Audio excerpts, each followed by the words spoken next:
आप सभी का डाउटनेट पर क्या हाल चाल है प्यारे बच्चों। हम यहाँ पर पढ़ रहे हैं, हमारा अध्याय बहुत बड़ा है, कौन सा विकास, जिसमें अभी तीसरा भाग चल रहा है, कौन सा कार्बनिक विकास के सिद्धांत, ये हम लोग पढ़ रहे हैं और आज भी इसी को ही हम लोग कंटिन्यू करने वाले हैं, है ना। वही कार्बनिक विकास के जो सिद्धांत, जो टॉपिक हमारा चल रहा है, उसी को ही आगे कंटिन्यू करेंगे, क्योंकि इस चैप्टर का सबसे कठिन, सबसे टिपिकल, सबसे जटिल भाग जो है वो यही है। ठीक है, सो आज क्या पढ़ने वाले हैं, आगे बढ़ते हैं। देखिए, हम लोग इस हेडिंग के अंतर्गत हम लोगों ने दो सिद्धांत पढ़े। पहला हमने पढ़ा लेमार्कवाद, पढ़ा हाँ सर। और उस लेमार्कवाद को हमने देखा कि उसमें कुछ गलतियां थी, तो हमने नव लेमार्कवाद की बात करी। और उस नव लेमार्कवाद में वीजमान बहुत इंपॉर्टेंट वैज्ञानिक थे, है ना, ये हमने पढ़ा था। फिर नेक्स्ट लेक्चर, मतलब पिछले लेक्चर में हम लोगों ने बात करी डार्विन की, डार्विनवाद की। तो डार्विनवाद के यानी इनके प्रभु हमने पांचों बिंदु पढ़ लिए थे, डार्विनवाद के पांचों बिंदु हम पढ़ चुके हैं। हाँ। अब इसके बाद क्या है सर, हमने डार्विनवाद में कुछ गलतियां भी देखी हैं। यस, ढेर सारी गलतियां, आलोचनाएं बताई थी पिछले लेक्चर में मैंने आपको, इनकी पांच बिंदु जो थे, है ना, उसमें कुछ आलोचनाएं भी थी। सबसे इंपॉर्टेंट आलोचना क्या थी भाई, सोचो। डार्विनवाद की सबसे इंपॉर्टेंट बिंदु क्या थे। आपसे कोई ये पूछे कि भाई डार्विनवाद में आपने पांच बिंदु बताए, 5 पॉइंट्स बताए थे सर। अब इन 5 पॉइंट्स में से, ये प्रश्न नीट में आता है, ध्यान से सुन लीजिएगा, 5 पॉइंट्स में से डार्विनवाद के 2 बिंदु या 2 उनके जो बिंदु जो थे वो सबसे इंपॉर्टेंट थे, सबसे महत्वपूर्ण। तो सबसे महत्वपूर्ण बात जो डार्विनवाद में बताई गई थी, 2 महत्वपूर्ण बात जो डार्विनवाद में बताई गई थी, याद रखना ये प्रश्न आता है, नीट में पूछा जाता है। 2 इंपॉर्टेंट बिंदु जो डार्विनवाद में बताए गए थे वो कौन से थे। एक था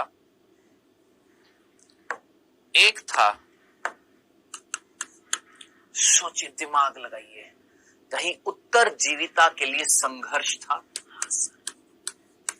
उत्तर जीविता के लिए संघर्ष था, हाँ सर, बहुत इंपॉर्टेंट था ये। और दूसरा प्राकृतिक चयन या प्राकृतिक वर्ण। ठीक है, ये 2 सबसे इंपॉर्टेंट बिंदु थे 5 बिंदुओं में से। द मेन इंपॉर्टेंट बिंदु यही थे। क्यों? क्योंकि और बिंदुओं में तो गलतियां थी। सोचो, इस बिंदु में कोई गलती नहीं थी, इस बिंदु में कोई गलती नहीं थी। गलतियां किसमें थी? पहले बिंदु में। क्या बोला था? अत्यधिक उत्पादन। अरे भैया, अत्यधिक उत्पादन कब होएगा? जब स्रोत बहुत सारे होंगे। जरा सोचिए, स्रोत अगर सीमित हो गए, संसाधन अगर सीमित हो गए, तो अत्यधिक उत्पादन होएगा क्या? किसी को अगर अनुकूल परिस्थितियां नहीं मिली तो वो ज्यादा से ज्यादा उत्पादन करेगा क्या? नहीं ना, तो पहला गलत हो गया था ना। ठीक है, बाकी दूसरा सही है, ये वाला दूसरा बिंदु था, उत्तर जीविता के लिए संघर्ष, ये बिल्कुल ठीक था, जिसके 3 प्रकार थे। सजातीय संघर्ष था, अंतरजातीय संघर्ष था, वातावरणीय संघर्ष था। ये 3 प्रकार के संघर्ष, ये बिल्कुल ठीक था, इसमें कोई दिक्कत नहीं थी। यानी ये सबसे अच्छा बिंदु था जिसमें कोई दिक्कत नहीं, ये बिल्कुल करेक्ट था ये वाला। फिर तीसरा क्या था, याद करिए, विभिन्नताएं और वंशागति। अरे भैया, इनको विभिन्नताएं वंशागति का ABCD नहीं आता और इन्होंने विभिन्नताएं वंशागति के बारे में बता दिया। विभिन्नताओं के बारे में डिटेल में किसने बताया? ह्यूगो डी व्रीज ने एक सिद्धांत देकर, जिसका नाम है उत्परिवर्तन का सिद्धांत। ये मैं लाया हूं मेरे भाई, पढ़ेंगे अभी। उत्परिवर्तन का सिद्धांत, म्यूटेशनल थ्योरी। मेन विभिन्नताएं तो इन्होंने बताई थी, इन्होंने थोड़ी ना बताई थी। और वंशागति आनुवांशिकी आप जानते हैं मेंडल है भाई साहब, ये थोड़ा ना, इन्होंने थोड़ा ना बताया था कैसे विभिन्नता आ रही हैं, कैसे जा रही हैं, किससे होते हुए जा रही है, कौन लेकर जाएगा उन विभिन्नताओं को, क्या इन्होंने बताया? नहीं। तो वो तीसरा बिंदु तो सरासर गलत था इनका। ठीक है, चौथा बिंदु प्राकृतिक चयन, बिल्कुल करेक्ट है, नेचुरल सिलेक्शन, है ना। प्रकृति केवल उन्हीं का ही चयन करती है जो अपने अंदर बदलाव लाते हैं, ज्यादा से ज्यादा विभिन्नताएं लाते हैं। ठीक तो है, लेकिन इसके अभी एग्जाम्पल इन्होंने ज्यादा नहीं बताए, तो हम अभी एग्जाम्पल्स भी देखेंगे। पांचवा ऑटोमेटिकली गलत हो गया इनका। पांचवा बिंदु था नई जाति की उत्पत्ति। क्या बोला डार्विन ने? नई जाति की उत्पत्ति कब होगी? जब विभिन्नताएं आएंगी। अरे भैया विभिन्नताएं कैसे आएंगी? कौन लाएगा? कैसे आएंगी? कैसे जाएंगी? तो पांचवा भी बिल्कुल करेक्ट नहीं माना जाएगा। तो दो बिंदु सबसे करेक्ट माने गए हैं डार्विनवाद के, वो ये दोनों थे। डन। ये प्रश्न आता है, याद रखना, भूलना चाहिए। अब आगे बढ़ते हैं। हमने बोला डार्विनवाद की सबसे बड़ी आलोचना जो थी वो ये कि भैया इनको वंशागति के बारे में कोई आइडिया नहीं था। इनसे पूछा गया कि भैया ये विभिन्नताएं अगर आ रही हैं तो कैसे आ रही है और कैसे लाभदायक विभिन्नताएं आती हैं, हानिकारक नहीं आती है, और हानिकारक अगली पीढ़ी में क्यों नहीं जाती हैं। इनसे पूछा गया लाभदायक कैसे चली गई। तो ये सारी चीजें जब इनसे पूछी गई तो इन्होंने हाथ खड़े कर दिए, भैया हमको ना ही पता है ना। सो ये इनकी सबसे बड़ी आलोचना थी, तो इसको सही करना पड़ेगा। हाँ, अब ह्यूगो डी वरीज आए, प्रभु ह्यूगो डी वरीज ये रहे। अब आज जो चीजें मैं लाया हूं, मैं सारी लिखी लिखाई लाया हूं ताकि हमारा टाइम भी ज्यादा से ज्यादा यूज में आ जाए। मेरे को पता है लिखूंगा ज्यादा मजे आते हैं, लेकिन दोस्त ज्यादा से ज्यादा चीजें कवर करनी है तो मैं ये लिख कर लाया हूं। आप अपने नोट्स में लिख सकते हैं। मेरा काम है समझाना, आपको समझना, चाहे मैं लिख कर बताऊं चाहे लिखी लिखाई लाऊं, आपका काम है चीजों को समझना और समझ के उसके नोट्स बनाना। भाई साहब ये नोट्स बनाइए है। तो आइए उत्परिवर्तन का सिद्धांत पढ़ने वाले हैं। यहां से प्रश्न बनता है नीट में, कैसे बनेगा, किस तरीके से बनेगा अभी बताऊंगा। हेडिंग है उत्परिवर्तन का सिद्धांत, म्यूटेशनल थ्योरी। ठीक है, किसने दी? साफ साफ लिखा हुआ है ह्यूगो डी वरीज ने, याद रखना है। ह्यूगो डी वरीज वो वैज्ञानिक जिन्होंने ये सिद्धांत प्रस्तुत किया। इन्होंने एक पादप पर काम किया था जिसका नाम है सांध्य प्रिमरोज, अंग्रेजी में बोलते हैं इवनिंग प्रिमरोज।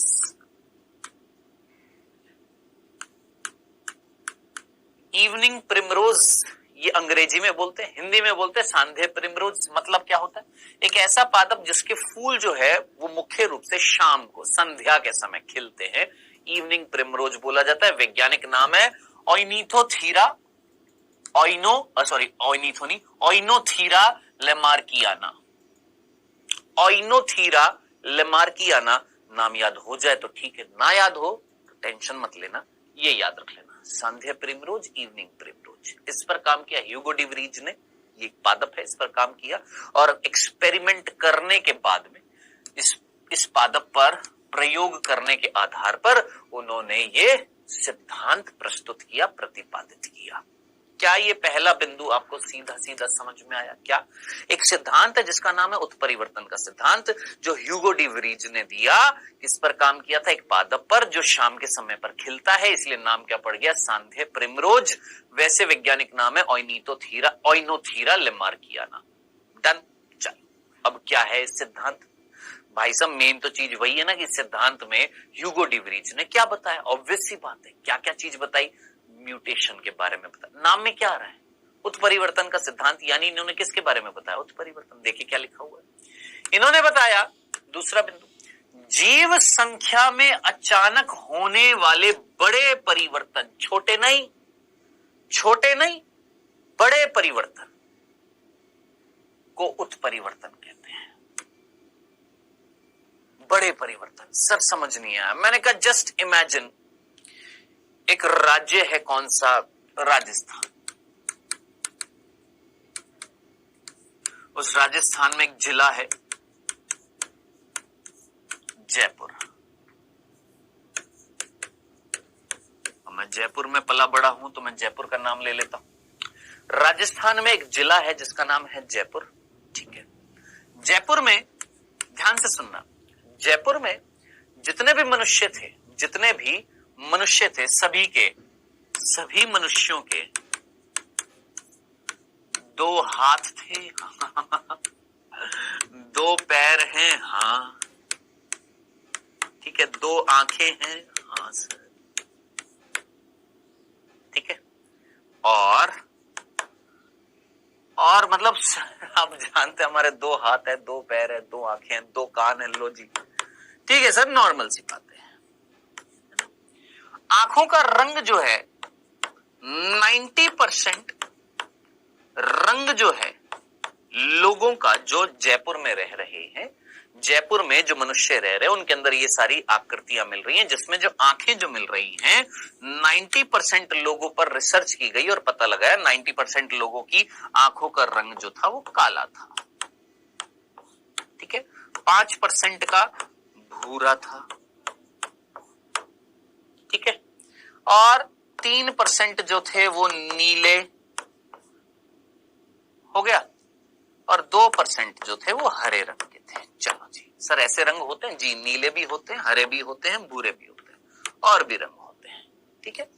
सो ये सिंपल सी बात थी। मैक्सिमम ये काले रंग वाले आंख वाले मिल रहे थे। ओके सर, ठीक है।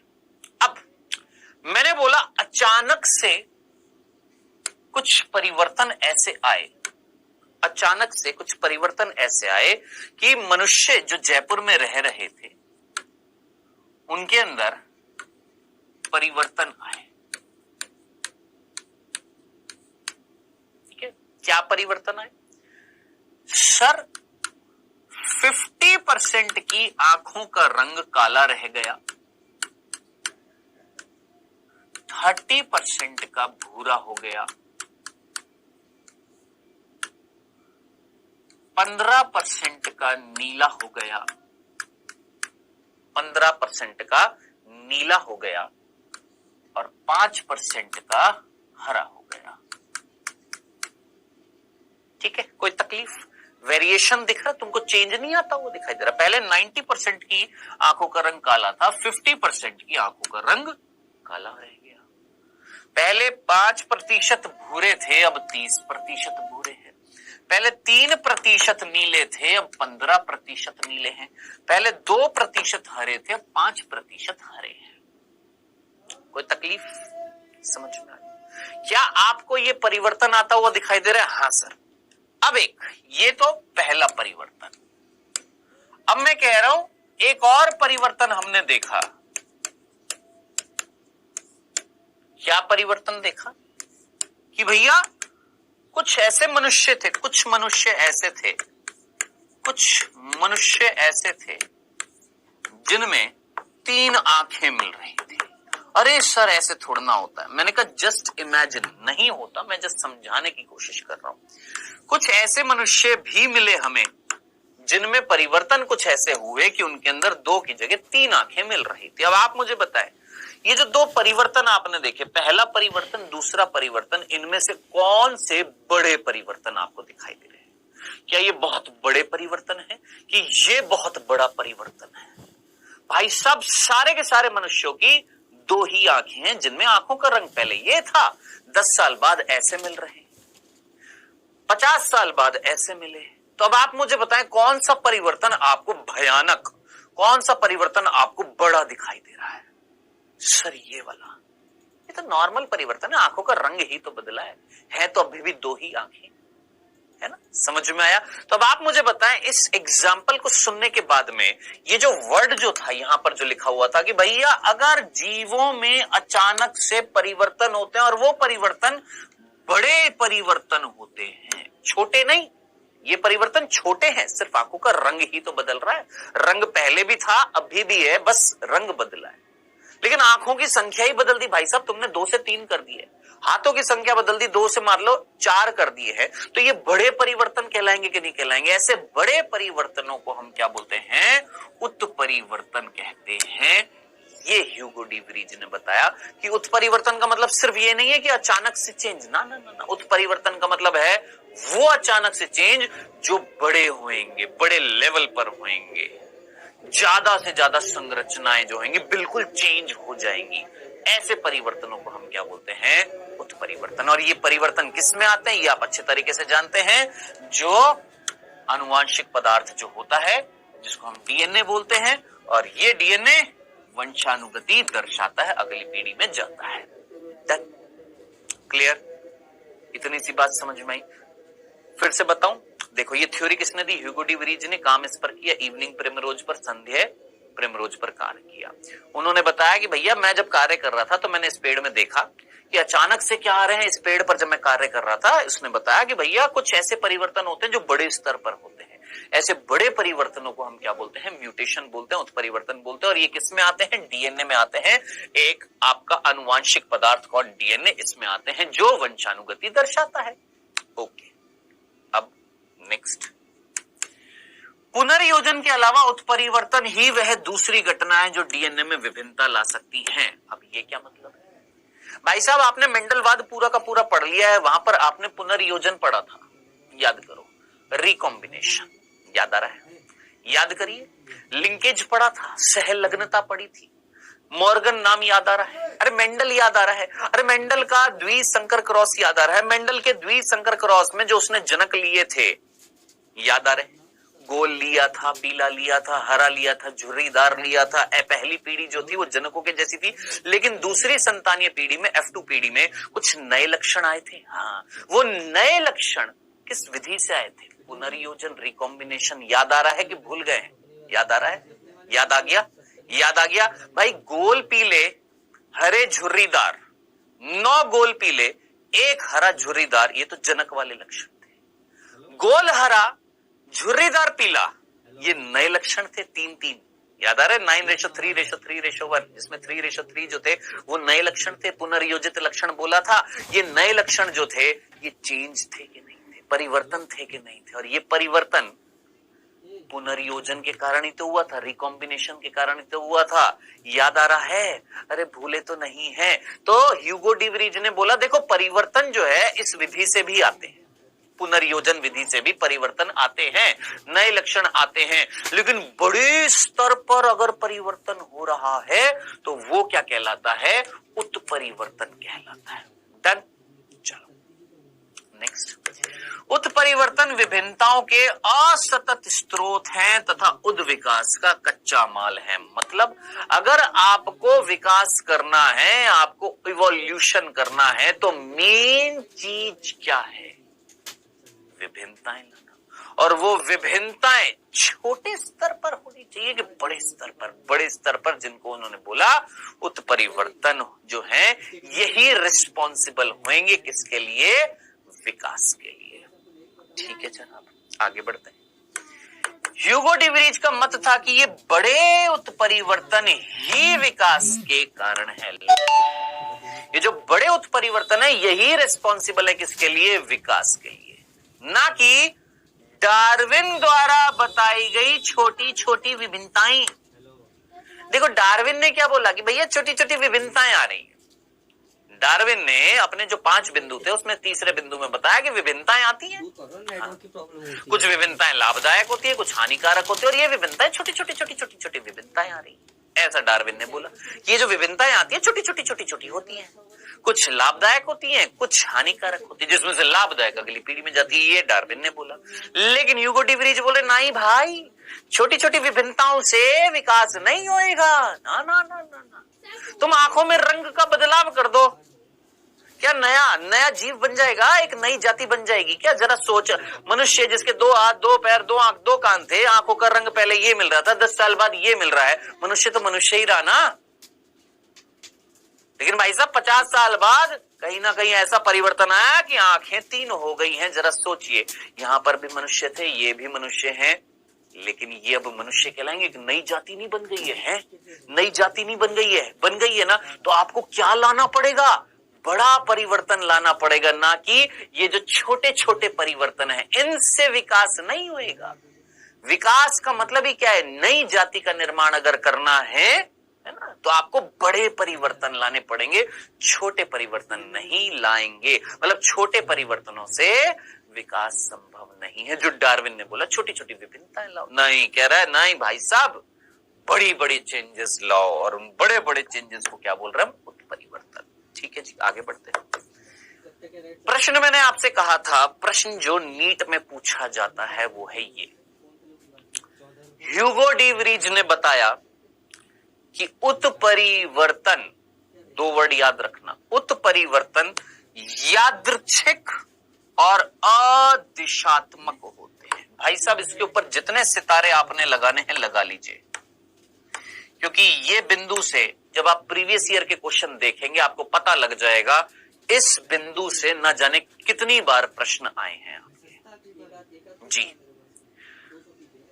क्या उत्परिवर्तन कैसे होते हैं? यादृच्छिक और अदिशात्मक होते हैं, जबकि डार्विन ने बोला कि जो विभिन्नताएं होती हैं वो छोटी छोटी और दिशात्मक होती हैं। सर समझ में नहीं आया, आइए समझते हैं, ध्यान से सुनिएगा, मीनिंग समझने की कोशिश करिएगा। देखिए, डार्विन ने बोला कि जो विभिन्नताएं आ रही हैं वो छोटे स्तर पर होती है, यानी छोटी छोटी विभिन्नताएं, जैसे आंखों का रंग बदल दो, बालों का रंग बदल दो, हैं, शरीर की आकृति आकार में छोटा कर दो, बड़ा कर दो, यानी छोटी छोटी विभिन्नताएं। और ये जो छोटी छोटी विभिन्नताएं जो हैं, जो छोटे स्तर पर आ रही हैं, इनमें से कुछ लाभदायक है, ऐसा बोला उन्होंने, है ना, कुछ फायदेमंद है और कुछ हानिकारक है। जैसे मैंने आपको पिछले लेक्चर में एग्जांपल दिया था, शरीर का रंग है गोरा सांवला, पेड़ लंबा बौना है। जरा सोचो, एक तुलसी का पेड़ है, तुलसी का पेड़ है, लंबा है, दो जनक है, तुलसी के पेड़ दो जनक है, दोनों लंबे हैं। अब उनसे अगली पीढ़ी आई, बौनी आ गई, कैसा परिवर्तन आया? हानिकारक, ये बेकार है ना भाई, अभी तक तो लंबे लंबे थे, हैं, बौना आ गया, कैसा परिवर्तन था, कैसी विभिन्नता थी? बेकार थी, खराब थी। या दो बौने तुलसी के पेड़ ले लिया, अगली पीढ़ी जो है वो कैसी आ गई है? लंबी आ गई है, कैसा है? फायदेमंद लक्षण आ गया, परिवर्तन कैसा आ गया? विभिन्नताएं कैसी आ गई? फायदेमंद। लेकिन जरा सोचिए, ये बेकार विभिन्नताएं आ रही हैं, अच्छी विभिन्नताएं आ रही है, बड़े स्तर पर आ रही है। भाई आकार बड़ा कर दो, छोटा कर दो, पेड़ तो अभी भी वही तुलसी है ना, तुलसी की जगह कोई और नई जाति तो नहीं आ गई।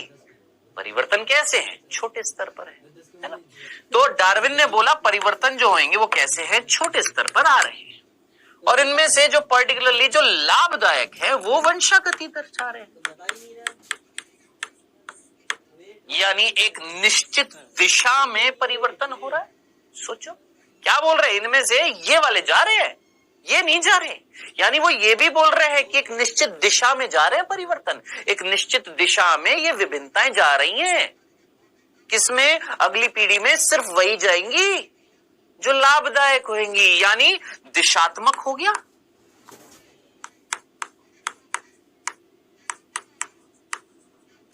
डायरेक्शन बता दी। सोचो सोचो, मीनिंग सोचो, डार्विन ने तो डायरेक्शन भी बता दी कि भैया कौन सी जाएगी अगली पीढ़ी में जो लाभदायक है? बताइए, ये विभिन्नताओं को डायरेक्शन नहीं दे दी किसने? डार्विन ने, कि जाओ बेटा जाओ, किसमें जाओ? अगली पीढ़ी में जाओ, अगर कौन सी जाओ? लाभदायक जाओ, हानिकारक मत जाओ। ठीक है, अब आप मुझे बताइएगा सोच समझकर, आप मुझे बताइएगा सोच समझकर, क्या विभिन्नताएं, परिवर्तन जो चाहे लाभदायक हो चाहे हानिकारक हो, क्या ये अगली पीढ़ी में जा सकता? हो सकता है लाभदायक भी चला जाए, हो सकता है हानिकारक भी चला जाए। दो पेड़ थे, बौने थे, है ना, उनसे अगली पीढ़ी आ गई लंबी, लाभदायक विभिन्नता। उससे लंबे जो आई, उस लंबे में फिर स्वयं परागण किया, फिर उससे भी कैसी आ गई? लंबी, यानी लाभदायक अगली पीढ़ी में जा रहा है, जा रहा है। चलो दूसरा एग्जाम्पल, हमने बोला दो पेड़ है लंबे, अगली पीढ़ी आ गई बौनी, और फिर वो बौना लक्षण अगली पीढ़ी में भी गया, बौने से बौना बन गया। तो जरा सोचिए, क्या हानिकारक बेकार लक्षण वंशागति नहीं दर्शा सकते? बिल्कुल दर्शा सकते हैं जनाब, बिल्कुल दर्शाते हैं। इट मीन्स जो परिवर्तन होते हैं जरूरी नहीं है कि सिर्फ लाभदायक जाएंगे, हानिकारक भी जा सकते हैं। इस हिसाब से क्या मैं बोलूंगा कि विभिन्नताएं या ये जो परिवर्तन होती है इनकी कोई निश्चित दिशा है? क्या पर्टिकुलरली सिर्फ लाभदायक जाएंगे? एक हमने डायरेक्शन बता दी, क्या कि जाओ, केवल वही जाओ, एक निश्चित दिशा, दिशात्मक का मतलब समझ में, यानी हमने एक दिशा निर्देश दे दिया, भैया तुम ही जाओगे, तुम नहीं जाओगे, है? दे दी ना, दिशा दे दी, लेकिन ऐसा होता है क्या? नहीं। कैसे होते हैं? दिशात्मक नहीं होते हैं। ह्यूगो डिवरीज ने यही तो बोला, अदिशात्मक होते हैं। क्या? परिवर्तन। परिवर्तन कैसे होते हैं? अदिशात्मक होते हैं। हमें नहीं पता कौन सा परिवर्तन अगली पीढ़ी में जाएगा। हो सकता है लाभदायक भी चला जाए, हो सकता है हानिकारक भी चला जाए। बताइए, समझ में आया? समझ में आ गया? दूसरा, ये परिवर्तन जो होंगे, ये परिवर्तन जो होंगे छोटे होंगे कि बड़े होंगे? सर बड़े परिवर्तन। ये परिवर्तन कैसे हैं? बड़े परिवर्तन हैं, जिनको हम क्या बोल रहे हैं? उत्परिवर्तन। ठीक है, तो उत्परिवर्तन जो है बड़े परिवर्तन है, अदिशात्मक है। और उत्परिवर्तन में उत का मतलब ही क्या होता है? अचानक। बड़े परिवर्तन जो अचानक से आते हैं। और कोई चीज अगर अचानक से आती है, अचानक से आती है, उसके लिए मैं अंग्रेजी में जो वर्ड यूज लूंगा, क्या वो मैं रैंडम यूज में लूंगा? जरा सोचिए, आप हिंदी मीडियम के बालक हैं, लेकिन इस वर्ड का मीनिंग पहले कभी सुना है? रैंडम। मैंने बोला मेरी क्लास में 100 बच्चे हैं, उन 100 बच्चों में से मैंने आंख बंद करके बोल दिया, हाँ भाई दूसरी सीट पर जो बैठा है वो खड़ा हो जाए। ये क्या कहलाएगा? अचानक से मैंने किसी को खड़ा कर दिया और प्रश्न पूछ लिया। इसको मैं अंग्रेजी में क्या बोलूंगा? रैंडमली मैंने किसी को खड़ा करके प्रश्न पूछ लिया, है ना? तो याद रखना, रैंडम मीन्स अचानक से। और अचानक से जो बड़े परिवर्तन आते हैं उन्हें हम बोलते हैं उत्परिवर्तन, जो अदिशात्मक होते हैं। अब बड़े परिवर्तन जो अचानक से आते हैं, जिसको हम रैंडम बोलते हैं अंग्रेजी में, हिंदी में रैंडम को क्या बोलते हैं? यादृच्छिक। क्या बोलते हैं? यादृच्छिक बोलते हैं। तो आई होप आपको ये चीज समझ में आई होगी। ये दो वर्ड, यादृच्छिक यानी रैंडम और अदिशात्मक यानी डायरेक्शनलेस। भूल मत जाइएगा, उत्परिवर्तन जो थे वो कैसे थे? अचानक से आते हैं। अचानक से होने वाले परिवर्तन बड़े स्तर पर क्या कहलाते हैं? रैंडमली आते हैं, अचानक से आते हैं, यादृच्छिक कहलाते हैं। ऐसे यादृच्छिक, ऐसे रैंडम परिवर्तन जो अदिशात्मक होते हैं, हो सकते हैं लाभदायक भी हो सकते हैं हानिकारक भी हो, दोनों में से कोई भी जा सकता है, कोई निश्चित दिशा नहीं है, यानी अदिशात्मक होते हैं क्या आपके उत्परिवर्तन। ये था वो बिंदु जो मैक्सिमम केसेस में नीट में पूछा गया। ये दो वर्ड याद रखना प्रभु। क्या? उत्परिवर्तन जो होते हैं रैंडम और डायरेक्शनलेस होते हैं, यादृच्छिक और अदिशात्मक होते हैं। जबकि डार्विन ने बोला कैसे होते हैं? छोटे छोटे होते हैं और दिशात्मक होते हैं। डन? क्लियर? बहुत इंपॉर्टेंट था। अब इसके बाद लास्ट 7वां बिंदु, यहां से भी प्रश्न बनते हैं नीट में। यहां पर एक वर्ड है सॉल्टेशन। अंग्रेजी में भी सॉल्टेशन ही बोलते हैं।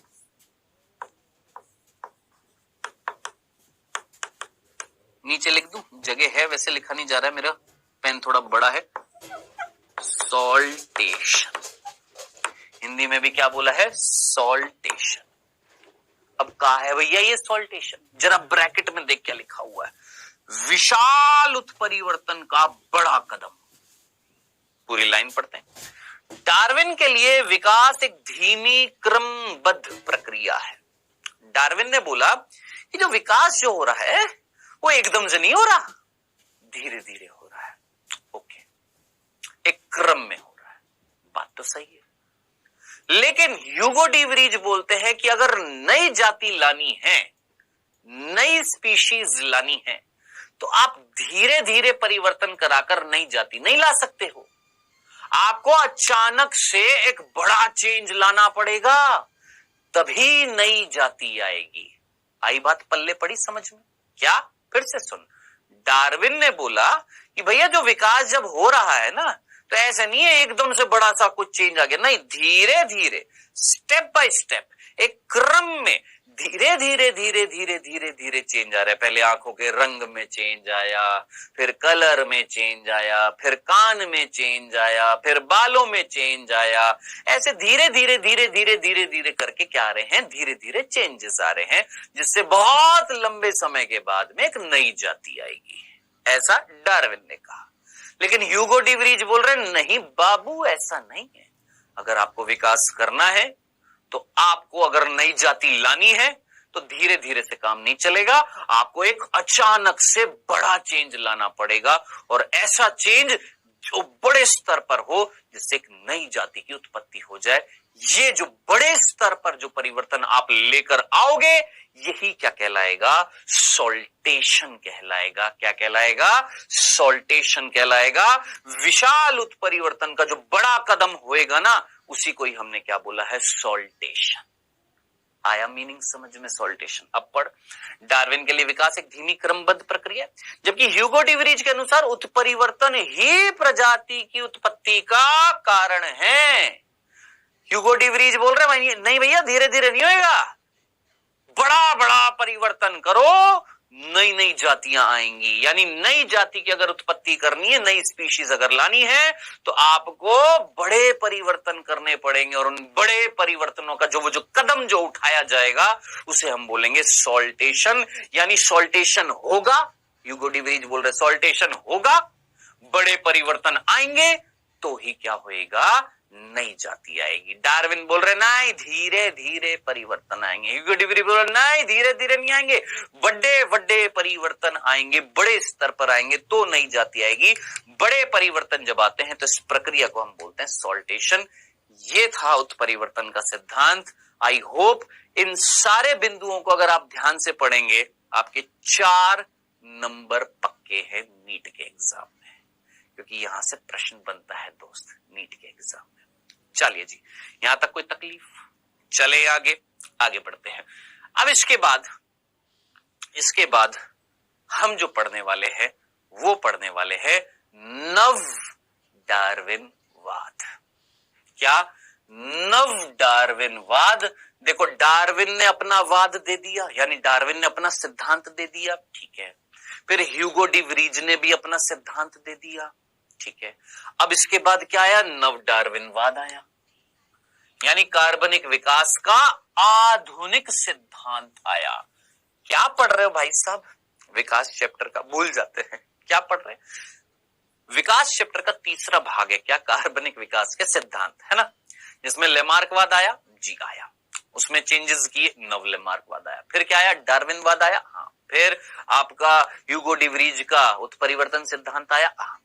फिर उसके बाद फाइनली एक नव डार्विनवाद आया, जिसको हम फाइनली बोल रहे हैं क्या?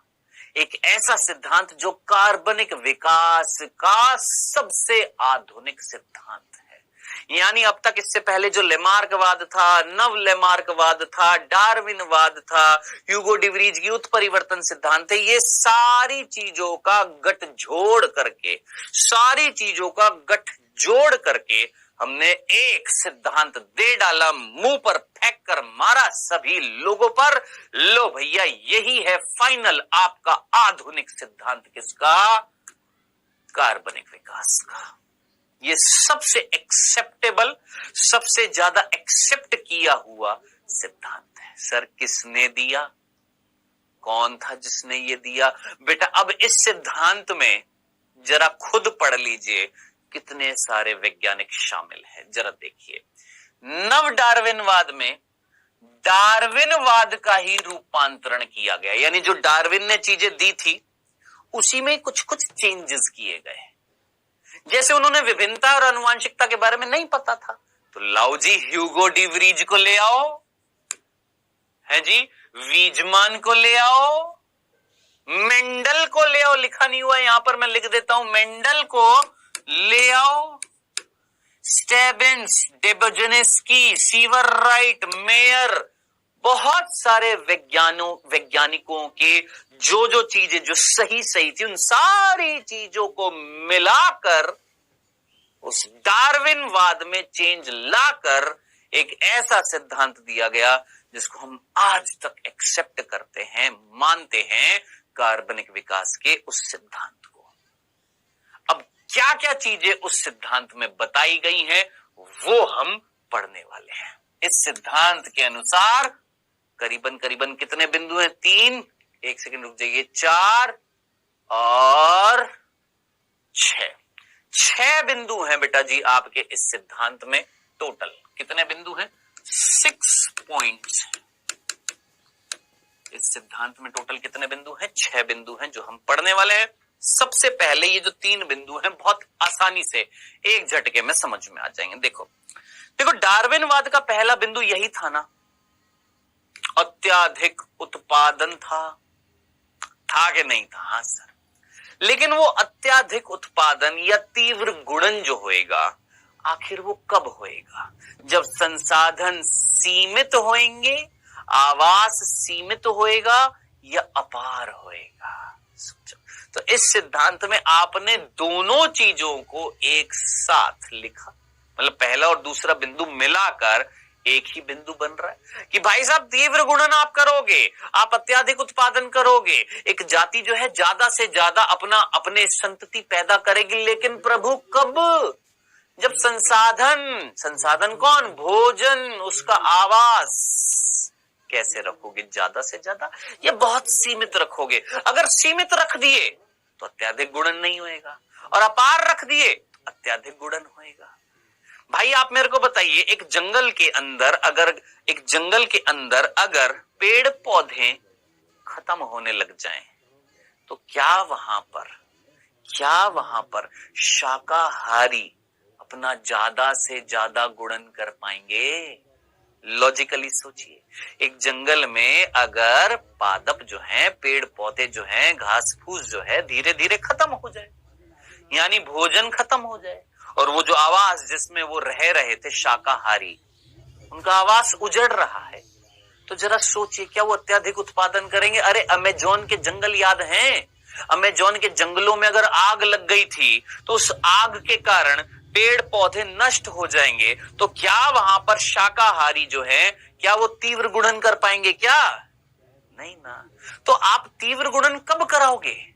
जब संसाधन ज्यादा होंगे, आवास बढ़िया होगा। आप तीव्र गुणन, अत्याधिक उत्पादन कब नहीं करा पाओगे? जब संसाधन जो है सीमित हो जाए, भोजन आवास खत्म हो जाए, तो तीव्र गुणन नहीं हो पाएगा। यानी ये दोनों बिंदु एक दूसरे से लिंक्ड है, और ये मैंने आपको पिछले लेक्चर में भी बता दिया था कि भैया डार्विन का जो पहला जो बिंदु था वो गलत है। क्यों? क्योंकि डार्विन बोलता है कि बेटा हर जाति जो है बस दे दनादन लगी पड़ी है नई संतति लाने में, दे दनादन जीवों की संख्या बढ़ाती जा रही है, भाई साहब अगर इसी तरीके से जीवों की संख्या बढ़ती रही तो ये तो पृथ्वी सारी की सारी घिर जाएगी। किससे? जीवों से। है सोचिए, अगर पेड़ अपनी संख्या इसी तीव्र गुणन करते रहे तो पेड़ ही पेड़ हो जाएंगे। कुत्ते जो है तीव्र गुणन करते जा रहे हैं, सारी की सारी जगह फिर डॉग्स ही हो जाएंगे, बिल्लियां हो जाएंगी। हैं मनुष्य तीव्र गुणन करते जाए तो सिर्फ मनुष्य ही मनुष्य हो जाएंगे इस पृथ्वी पर? नहीं, आपको कुछ सीमित रखना पड़ेगा चीजों को, ठीक है, लिमिटेड मात्रा में रखना पड़ेगा। ठीक है, सो ये था पहला बिंदु, जो मतलब पहला और दूसरा बिंदु जो आपस में एक दूसरे से कनेक्टेड है। ये मैंने आपको कल भी बता दिया था, यानी पिछले लेक्चर में भी बता दिया था। अब आगे बढ़ते हैं। दूसरा बिंदु क्या था? याद करो डार्विनवाद का। देख भाई, पहला बिंदु था अत्याधिक उत्पादन, जिसको हमने मॉडिफाइड करके बोला कि ठीक है प्रभु अत्याधिक उत्पादन होएगा, लेकिन जब कारक जो है संसाधन जो है आप अपार रखोगे, और अत्याधिक उत्पादन नहीं होएगा जब संसाधन आप सीमित रख दोगे। ठीक है जी, वो जो पहला बिंदु था जो गलत था उसको हमने 2 बिंदुओं में बांटकर बता दिया नव डार्विनवाद में। ठीक है, दूसरा बिंदु क्या था? दूसरा बिंदु क्या था? याद करिए, आपका उत्तरजीविता के लिए संघर्ष था। हाँ सर, ये बिल्कुल ठीक था। हमने यही बोला ना, डार्विन का ये वाला बिंदु बिल्कुल फर्स्ट क्लास, बिल्कुल ठीक है। कौन सा? उत्तरजीविता के लिए संघर्ष बिल्कुल ठीक था। यहां पर नव डार्विनवाद में उसमें कोई छेड़छाड़ नहीं करी गई। नव डार्विनवाद में ये वाला तीसरा बिंदु बिल्कुल करेक्ट है। और यही तो मैंने स्टार्टिंग में आपसे बोला कि भैया डार्विनवाद के जो 2 महत्वपूर्ण बिंदु थे, एक तो ये वाला, एक ये वाला, ये बिल्कुल करेक्ट है, बिल्कुल करेक्ट है। इनमें कोई छेड़छाड़ नहीं की गई, कोई छेड़छाड़ नहीं की गई है। नव डार्विनवाद में यूं के यूं रखे गए हैं।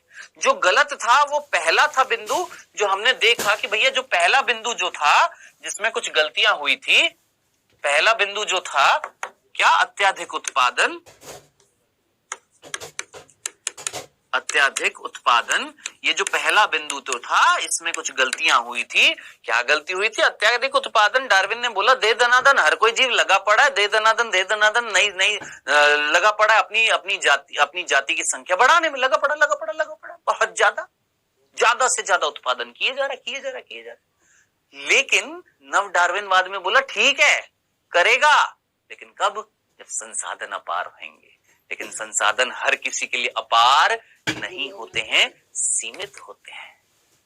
जरा सोचिए, हर जाति के लिए अगर संसाधन तुम अपार रख दो, सोचो हर मनुष्य के लिए, सारे जितने भी मनुष्य पृथ्वी पर है सभी के लिए अनुकूल परिस्थितियां मिले, जितने भी मनुष्य हैं सभी को बढ़िया खाना मिले, रोज बटर चिकन मिले, रोज तंदूरी रोटी मिले, हैं? फिर तो दे दनादन हर मनुष्य लगा पड़ा। नहीं, मनुष्य लाने के लिए भाई आप मुझे एक लॉजिकली बात बताओ, लॉजिकली बात बताना, मेरे को रोज अच्छा खाना मिले, रोज अच्छा खाना मिले, क्या मैं संघर्ष करूंगा? भाई खाना तो मिल रहा है, बढ़िया रहने के लिए जगह मिले, क्या मैं नौकरी पर जाऊंगा, संघर्ष करूंगा? नहीं, सब कुछ मिल तो रहा है। लेकिन क्या ये सही है? हर मनुष्य के साथ ऐसा होता है? ठीक है, चलिए वो कुछ ऐसे बच्चे होते हैं, कुछ ऐसे बच्चे पैदा होते हैं अमीर घरों में, तैमूर जैसे हैं, जिनको संघर्ष करने की जरूरत नहीं है। कुछ ऐसे होते जो अंबानी के परिवार में होते हैं, लेकिन वहां पर भी संघर्ष तो करते हैं वो भी, ऐसा थोड़ा ना, उनको भी तो संघर्ष करना पड़ रहा है। अगर वो सबसे फर्स्ट रिचेस्ट आदमी है तो उसको अपनी रिचेस्टता को बनाए रखने के लिए संघर्ष नहीं करना पड़ रहा। बिल्कुल। तो कहने वाली बात जो है, समझने वाली बात है, हर मनुष्यों के लिए संसाधन अपार है क्या? नहीं, सीमित है। हर जाति के लिए संसाधन अपार है क्या? नहीं, सीमित है। तो क्या वो तीव्र गुणन बहुत तेजी से अत्याधिक उत्पादन कर पाएंगे? नहीं। अगर तीव्र गुणन करना है तो भैया संसाधन अपार रखो, लेकिन संसाधन अपार नहीं होते हैं, सीमित होते हैं। डन। तो वो जो अत्याधिक उत्पादन है हमने उसको दो भागों में बांट दिया है। दूसरा जो बिंदु था डार्विनवाद का था, वो था उत्तरजीविता के लिए संघर्ष। उसी दूसरे बिंदु को हमने यहां पर तीसरा माना, क्योंकि पहले बिंदु को हमने दो भागों में बांटकर उसको सही करा। दूसरा जो बिंदु था वो यूं का यूं रख दिया, इसमें कोई छेड़खानी नहीं की, ये बिल्कुल ठीक था। डार्विनवाद का यूं नव डार्विनवाद में बता दिया कि भैया संघर्ष तो करेंगे, हर जाति संघर्ष कर रही है, या तो अपनी ही जाति के साथ में कर रही है, या दूसरी जाति के साथ में कर रही है, या वातावरण के साथ में कर रही है। अपनी ही जाति के साथ करती है तो क्या कहलाता है? अंतराजातीय या सजातीय संघर्ष, है ना। दूसरी जाति के साथ में करती है क्या कहलाती है? अंतरजातीय संघर्ष। वातावरण के साथ करती है तो वातावरणीय संघर्ष। ये बिल्कुल करेक्ट था। डन हो गया ना। देखो 3 बिंदु तो खत्म हो गए, किसके? नव डार्विनवाद के, है ना। हो गए। चल आगे बढ़ते हैं हम। चौथा बिंदु जो था, यहां पर जो चौथा बिंदु जो है, और डार्विनवाद का दूसरा बिंदु तो यही था, लिख देता हूं, उत्तरजीविता के लिए संघर्ष। ये यूं का यूं था, हमने लिख भी दिया है, कोई कंफ्यूजन नहीं था इसमें, ये बिल्कुल करेक्ट था। ये करेक्ट नहीं था, इसको मैं गोल कर देता हूं, ये करेक्ट नहीं था, इसको हमने दो भागों में बांटकर, दो बिंदुओं में बांटकर सही ठहराया नव डार्विनवाद में। ये बिल्कुल ठीक था। ओके। अब तीसरा बिंदु क्या था, याद है सर? तीसरा बिंदु था डार्विनवाद का विभिन्नताएं और वंशागति। अरे भैया सबसे गलत बिंदु तो यही था, सबसे बड़ी आलोचनाएं यही तो ही थी, विभिन्नताएं एवं वंशागति। सबसे बड़ी आलोचनाएं तो यही थी। तो इस तीसरे बिंदु को तो भैया सही करना पड़ेगा, सही बताना पड़ेगा। तो इस तीसरे बिंदु को सही बताने के लिए कि भैया डार्विन नहीं बता पाया, अरे भाई विभिन्नताएं कहां से आ रही हैं? वो विभिन्नताओं का आगमन कैसे हुआ, है ना। वो विभिन्नताएं कैसे आ रही हैं और कैसे जा रही हैं, है ना। तो ये जो चौथा बिंदु है नव डार्विनवाद का, जो डार्विनवाद के तीसरे बिंदु में चेंज लेकर इस नव डार्विनवाद में डिटेल में समझाया गया है। ध्यान से सुनना। देखिए, नव डार्विनवाद में बताया गया कि जो भी विभिन्नताएं आती हैं, जो भी एक पीढ़ी से दूसरी पीढ़ी में जा रही हैं, जेनेटिकली वेरिएशंस जो होते हैं, एक पीढ़ी से दूसरी पीढ़ी में जो वेरिएशंस, जो विभिन्नताएं जा रही हैं, वो टोटल 4, ध्यान से सुनना, वो टोटल 4 प्रकार से जा सकती हैं। क्या? जितनी भी विभिन्नताएं हैं, हम उनको 4 श्रेणियों में बांट रहे हैं। आखिर विभिन्नता, देखो, डार्विन से पूछा गया, डार्विन ने बोला भैया विभिन्नताएं आती हैं, है ना, छोटी छोटी विभिन्नताएं आती हैं, कुछ लाभदायक होती है, कुछ हानिकारक होती है, लाभदायक चली जाती है। उनसे पूछा भाई लाभदायक कैसे आई, हानिकारक कैसे आई, ये विभिन्नताएं आ कैसे रही हैं और कैसे अगली पीढ़ी में जा रही है, यही था ना। नहीं बता पाए, तो बाद में नव डार्विनवाद में समझाया गया कि भाई साहब जितनी भी विभिन्नताएं होती हैं, उन सारी विभिन्नताओं को हम 4 श्रेणी में बांटते हैं। 4 तरीके से विभिन्नताएं आ सकती हैं, 4 तरीके से। कौन कौन सी है, ध्यान से सुनना। सबसे पहली है जीन पुनर्योजन, ये आप अच्छे तरीके से जानते हैं।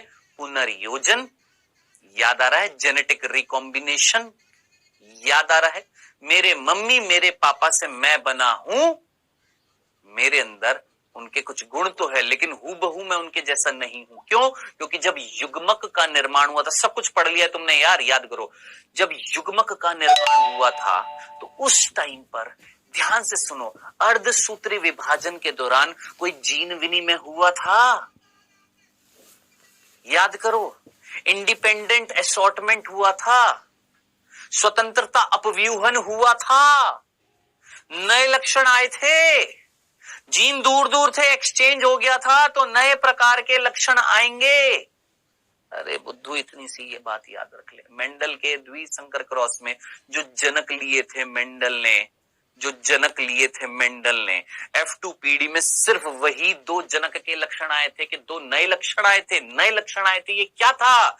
ये जीन पुनर्योजन था, ये जेनेटिक रिकॉम्बिनेशन था। जो कब होता है? जब युग्मक का निर्माण होता है। क्या होता है युग्मक के निर्माण के दौरान? क्रॉसिंग ओवर होता है, जीन विनिमय होता है, और उसी जीन विनिमय के कारण नए प्रकार के लक्षण पैदा होते हैं। इसी को हम क्या बोलते हैं?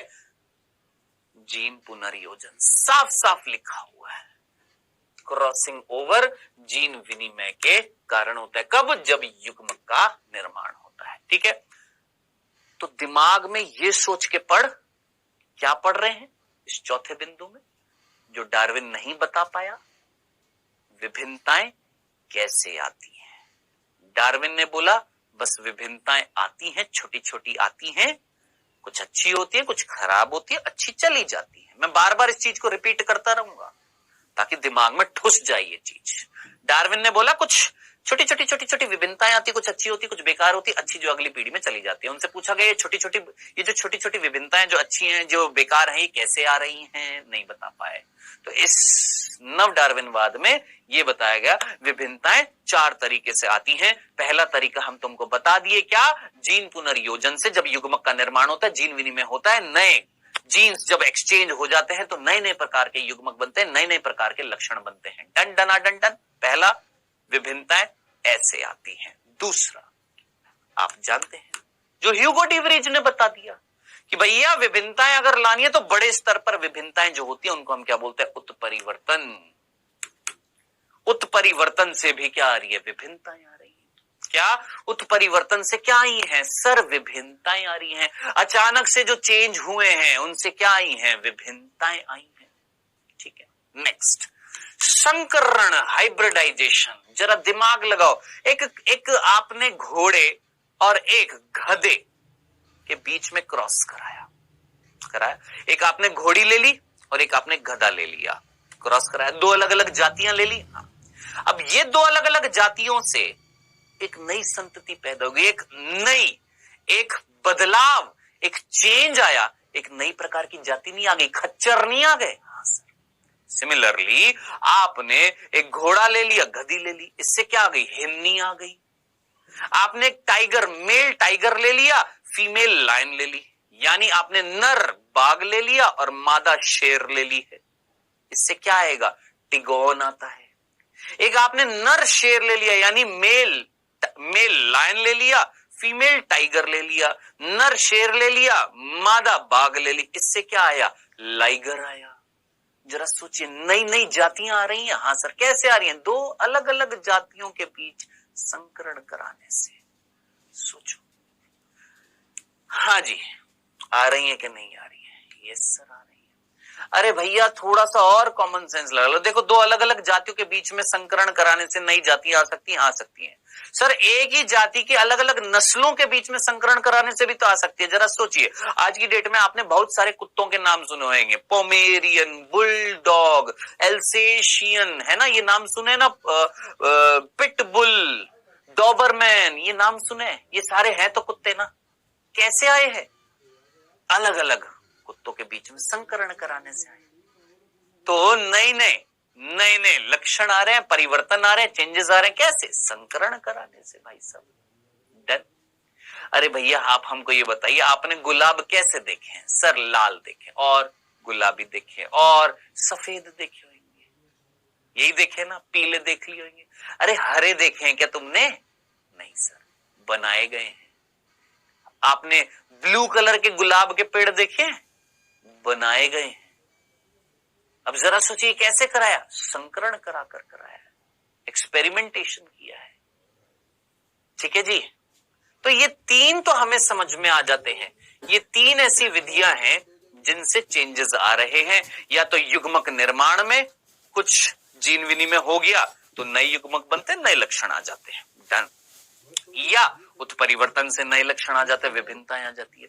या संकरण कराने से या संकरण हो जाने से भी नए लक्षण आ जाते हैं। ठीक है, ये तीन तो आराम से समझ में आ जाते हैं। चौथा जो है, जो अब तक आप नहीं जानते थे, बाकी ये तीन वर्ड आप पहले सुने हुए हैं। जरा सोचो, ये तीनों वर्ड आप सुने हुए हैं। ये आपने कब सुना? आपने मेंडलिज्म में, मेंडलवाद में भी सुना था, और कोशिका विभाजन वाला जो चैप्टर है वहां पर भी ये पढ़ा था। आपने ये उत्परिवर्तन, वंशागति का आणविक आधार जो चैप्टर है उसमें भी पढ़ा था। आपने ये संकरण, याद कर, खाद्य उत्पादन में वृद्धि की कार्यनीति जो चैप्टर है वहां पर पढ़ा था। तीनों आप पढ़ते हैं, तीनों आप जानते हैं। ये तीन चेंजेस लेकर आ रही हैं, ये प्रक्रिया। ये चौथी आप नहीं जानते हैं। ये चौथी आप नहीं जानते हैं। क्या लिखा हुआ है? जीन पलायन व जीन प्रवाह। जीन पलायन या जीन प्रवाह, जीन माइग्रेशन या जीन फ्लो। अब ये का है बाबू भैया? ये का होता है सर जी? मैंने कहा आइए एक एग्जाम्पल से समझते हैं, बहुत सीधे से एग्जाम्पल से समझेंगे इस चीज को। ठीक है, वापस से वही चीज। राजस्थान में एक जिला है, मान लेते हैं, छोटा सा जिला ले लेते हैं, छोटा जिला ले लेते, जयपुर तो बहुत बड़ा है, एक छोटा सा जिला ले लेते हैं, मान लेते हैं भरतपुर। ठीक है, भरतपुर एक जिला है, कहां पर? राजस्थान में। शायद 31 या 32 जिले हैं, जिसमें से एक छोटा सा जिला ले लिया, भरतपुर। Okay sir. और इस भरतपुर जिले में एक गांव है डीग। यहां पर एक गांव है, मान लेते एक्स गांव है, कई सारे गांव होते हैं ना। तो एक जिले के अंदर एक गांव है एक्स, एक गांव का नाम है एक्स नाम है। मैं किसी का नाम नहीं लेना चाहूंगा, क्योंकि अगर नाम ले लिया तो हो सकता है वो इस एग्जाम्पल से प्रभावित हो जाए, इसलिए मैंने जस्ट सिंपल सा बोला। राजस्थान में एक जिला भरतपुर, और उस भरतपुर में गांव है, मान लेते एक एक्स गांव है। ठीक है सर। अब इस एक्स गांव में जितने भी स्त्रियां थी, जितनी भी स्त्रियां थी वो गोरी थी, गोरे रंग की थी। सारी की सारी औरतें जो थी, स्त्रियां जो हैं वो गोरे रंग की हैं, और पुरुष जो हैं वो भी गोरे रंग के हैं। ठीक है, गोरे मतलब सांवले नहीं है, अब मेरा थोड़ा सा सांवला, मेरे से भी ज्यादा अच्छा रंग है। ठीक है, बस गोरे रंग के पुरुष हैं और गोरी रंग की स्त्रियां हैं। Okay sir. ठीक है, अब क्या हुआ, ये जो गांव जो है इसमें मान लेते 100 लोग रह रहे हैं। कितने लोग रह रहे हैं? 100 लोग रह रहे हैं, सारे के सारे गोरे हैं। ध्यान से सुन, राजस्थान में एक जिला भरतपुर, भरतपुर में गांव एक्स नाम से गांव है, नाम नहीं ले रहा हूं गांव का क्योंकि आप हताश हो सकते हैं अगर आप उस गांव से हो, इसलिए मैंने बोला उस एक्स गांव में 100 लोग हैं, 100 लोगों में जितनी भी स्त्रियां सारी की सारी गोरी हैं और पुरुष जो हैं वो भी सारे के सारे गोरे हैं। ओके जनाब, ठीक है सर, इतनी सी बात समझ में। अब क्या हुआ, अब मान लेते हैं वेस्ट इंडीज से, कहां से, वेस्ट इंडीज से, वेस्ट इंडीज नाम आप सभी ने सुना हुआ है, क्रिस गेल नाम सुना है आप सभी ने? हाँ सर सुना है ना, हाँ लंबे लंबे छक्के मारता है, पता है ना। कैसे हैं वहां के लोग? ब्लैक हैं, काले हैं। तो वेस्ट इंडीज से एक व्यक्ति आया, मान लेते हैं कौन सा, एक वाई व्यक्ति है और वो व्यक्ति का रंग जो है, वो व्यक्ति का रंग जो है वो काला है।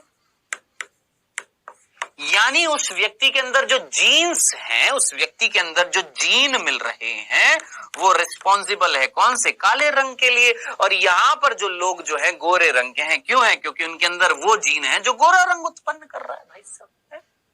यहाँ पर जो जीन है वो कौन सा रंग उत्पन्न कर रहा है? सर गोरा रंग उत्पन्न कर रहा है। यहाँ पर जो जीन इसके अंदर मिल रहा था वो काला रंग उत्पन्न कर रहा है। ठीक है जनाब, अब आप मुझे बताएं, वेस्ट इंडीज से चलकर वो व्यक्ति इस गांव में आया, मान लो वो डॉक्टर था और वो यहां पर आ गया, इस गांव में देख रेख करने के लिए आ गया है। ठीक है, अब जब वो यहां पर आया तो उस व्यक्ति का दिल आ गया किस पर? यहां पर एक गोरी पर आ गया, एक लड़की पर आ गया, एक स्त्री पर आ गया। और स्त्री को, उस स्त्री को भी वो काला व्यक्ति भा गया। आहा, क्या बना है, क्या एक काला व्यक्ति इस गांव में आ गया, उसका दिल उस गोरी पर आ गया और उस स्त्री को भी ये काला व्यक्ति भा गया। ठीक है जनाब, दोनों ने विवाह कर लिया। अब विवाह करने से जो इनकी संतान आई, विवाह करने से जो यहां पर संतान पैदा हुई वो हुई काले रंग की। कैसे रंग की हुई? चुन्नू पैदा हुआ और उस चुन्नू जो है वो कैसे रंग का हुआ? काले रंग का हुआ। अब तक इस गांव के सारे लोग कैसे थे? गोरे रंग के थे। ये पहला बालक हुआ कैसे रंग का हो गया? काले रंग का हो गया। जरा सोचिए, इस गांव के अंदर कुछ परिवर्तन आ गया। इस गांव के अंदर जो जीन्स मिल रहे थे वो गोरे रंग वाले थे। क्या इस गांव में जीन में परिवर्तन आ गया? कोई ऐसे बच्चे पैदा हो रहे हैं जो काले रंग के हो रहे हैं। दिमाग लगाइए, कोई जीन चलकर आए हैं ना, कोई जीन ने फ्लो किया है ना, किसी जीन का आगमन हुआ है ना, और उस आगमन के कारण नए लक्षण आ रहे हैं कि नहीं आ रहे हैं? जी जनाब आ रहे हैं। क्या मैं इसको जीन पलायन या जीन का प्रवाह बोलूंगा कि नहीं बोलूंगा? कि भैया जीन जो है उसने प्रवाह किया, कोई यहां से आया और यहां आकर जीन जो है ऐसे ऐसे नए नए जीन आए जो यहां आकर यहां के जेनेटिक्स में चेंज लेकर आ रहे हैं कि नहीं ला रहे हैं? जरा सोचिए, अब तक सारे के सारे गोरे थे ना, लेकिन अब जो बच्चे पैदा होंगे काले। अब जरा सोचिए, ये काले रंग का बच्चा जो है ये चुन्नू बड़ा होएगा, यहीं पर पलेगा बढ़ेगा, और यहां पर जो कोई मान लो फ्यूचर में कोई लड़की जो गोरी है उससे इसने फिर विवाह कर लिया इस काले चुन्नू ने, तो और बच्चे काले। तो अब जरा सोचिए, काले काले काले काले आते जाएंगे इस गांव में। हाँ सर, बदल गया ना, यहाँ की इस गांव की जेनेटिक्स बदल गई कि नहीं बदल गई? बदल गया ना। परिवर्तन नहीं आ गया? आगे हम यही तो कह रहे थे, भैया परिवर्तन कैसे आएंगे? तो जीन की या तो चला जाए या नए नए जीन आ जाए, वो उसके कारण क्या आ जाते हैं? नई संभावनाएं, नए लक्षण आ जाते हैं। इसको हम बोलते हैं जीन माइग्रेशन या जीन फ्लो बोलते हैं। ये तो चीज समझ में आ जाती है। अब इसी बिंदु का ये वाला बिंदु है, इसको मैं ई हटा देता हूं। इसी चीज को हम क्या बोलते हैं? अगर ये जीन पलायन, अगर ये जीन प्रवाह छोटी, क्या बोला? ये जीन प्रवाह अगर छोटी जनसंख्या में आता है, क्या बोला? ये प्रवाह जो था छोटी जनसंख्या में आता है, छोटी जनसंख्या में आता है तो ये दिखाई देता है। सोचो, अगर किसी गांव में 50,000 लोग रह रहे थे, सोच, किसी गांव में मान ले भरतपुर का एक गांव था जिसमें 100 लोग रह रहे थे, एक गांव है जिसमें 50,000 लोग रह रहे हैं, जिसमें हो सकता है ज्यादातर गोरे हों, कुछ सांवले भी हो सकते हैं। हाँ सर, कुछ सांवले भी हो सकते हैं। अब ऐसे गांव में अगर कोई बच्चा अगर काला हो भी जाए तो क्या वो अलग से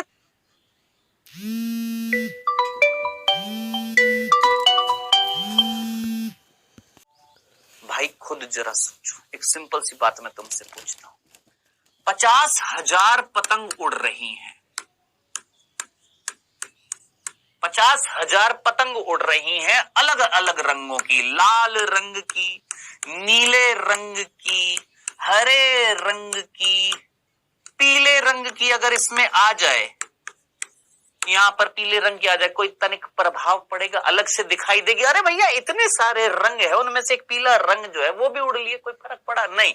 लेकिन जरा सोच, 100 पतंग हैं जिसमें से 99 पतंग अगर लाल रंग की हैं और एक पतंग आपकी अगर हरे रंग की हो, क्या वो अलग से दिखेगी? हाँ, तो छोटी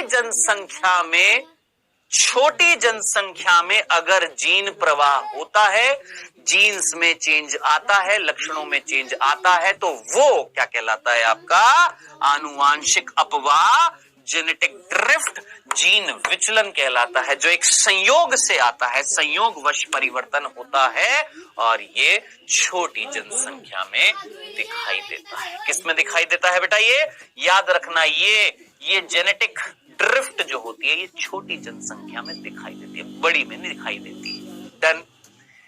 ये थे बिंदु, समय अभी बचा नहीं है, नहीं तो मैं ज्यादा से ज्यादा आपको चीजें पढ़ा था। तो तीसरा बिंदु जो था विभिन्नताएं एवं वंशागति, इसको ठीक करके नव डार्विनवाद में बताया गया कि भैया ये विभिन्नताएं 4 तरीके से आती हैं। डन। अब इसके बाद चौथा बिंदु जो था डार्विनवाद का, वो था प्राकृतिक चयन। हाँ सर, था ना? हाँ सर। और हमने बोला था ये डार्विन का ये वाला बिंदु बिल्कुल सही था। मैंने कब कहा? बिल्कुल सही था। बस इसी बिंदु को थोड़ा सा हमें इसके उदाहरण बताने पड़ेंगे इस प्राकृतिक चयन के नव डार्विनवाद में। तो वो हम नेक्स्ट लेक्चर में देखेंगे, वो सारी की सारी चीजें, ये सब कुछ। ये देखो, प्राकृतिक वर्ण या प्राकृतिक चयन के उदाहरण हम देखेंगे। औद्योगिक उत्कृष्णता, इंडस्ट्रियल मेलानिज्म, ये हम देखेंगे नेक्स्ट क्लास में। ठीक है, आज बेटा इतना ही पढ़ेंगे। समय हुआ है आपके क्विज का। पहला प्रश्न आपकी स्क्रीन पर आता हुआ फर्स्ट, योग्यतम की उत्तरजीविता किसका मूल विचार था? जल्दी से आंसर बताइए। योग्यतम की उत्तरजीविता का मेन फंडा क्या था? सभी जातियों में सबसे अधिक शक्तिशाली ही जीवित रहता है। दूसरा, जातियों में से सबसे बुद्धिमान ही जीवित रहता है। तीसरा, जातियों में सबसे चतुर ही जीवित रहता है। चौथा, वह जाति जो परिवर्तन के लिए सबसे अधिक अनुकूल हो वो ही जीवित रहती है। योग्यतम की उत्तरजीविता का असली मीनिंग क्या है इन 4 ऑप्शन में से?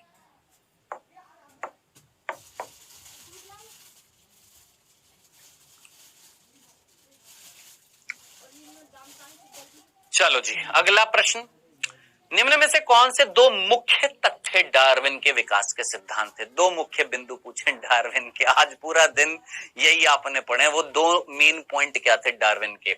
आनुवांशिक अपवाह और उत्परिवर्तन था, अनुकूल विकिरण और समजातता था, उत्परिवर्तन और प्राकृतिक चुनाव था, या अस्तित्व के लिए संघर्ष और प्राकृतिक चुनाव था? सोचो, वर्डों का बस खेल है, शब्दों का खेल है। समझ जाएगा सही आंसर लगाएगा, वो जो नहीं समझेगा गलत लगा देगा। टाइम हुआ समाप्त। आइए डिस्कस करते हैं बेटा जी। यहां पर प्रश्न पहला था, योग्यतम की उत्तरजीविता का मतलब क्या था? वो जो बड़े बड़े परिवर्तन जो आ रहे हैं, या सिंपल जो परिवर्तन आ रहे हैं, उनके अनुसार अपने अंदर बदलाव करता है, उनके अनुसार अपने अंदर अनुकूलन करता है, वही प्रकृति द्वारा चुना जाता है। ये था आंसर इज डी। दूसरा, कौन से 2 मुख्य तथ्य डार्विन के हैं? क्या था? एक प्राकृतिक चयन था। क्या प्राकृतिक चयन को प्राकृतिक चुनाव बोल सकता हूं? हाँ सर। दूसरा क्या था? उत्तरजीविता के लिए संघर्ष। अरे भैया, उत्तरजीविता को अस्तित्व नहीं बोल सकते, अस्तित्व के लिए संघर्ष है। आंसर क्या हो जाएगा? डी। खत्म। ये था आज का लेक्चर। नेक्स्ट लेक्चर में बेटा आगे कंटिन्यू करेंगे इसी चैप्टर को, और ये जो तीसरा भाग है डेफिनेटली नेक्स्ट लेक्चर में हम खत्म करेंगे। मिलेंगे नेक्स्ट लेक्चर में। Bye bye, take care.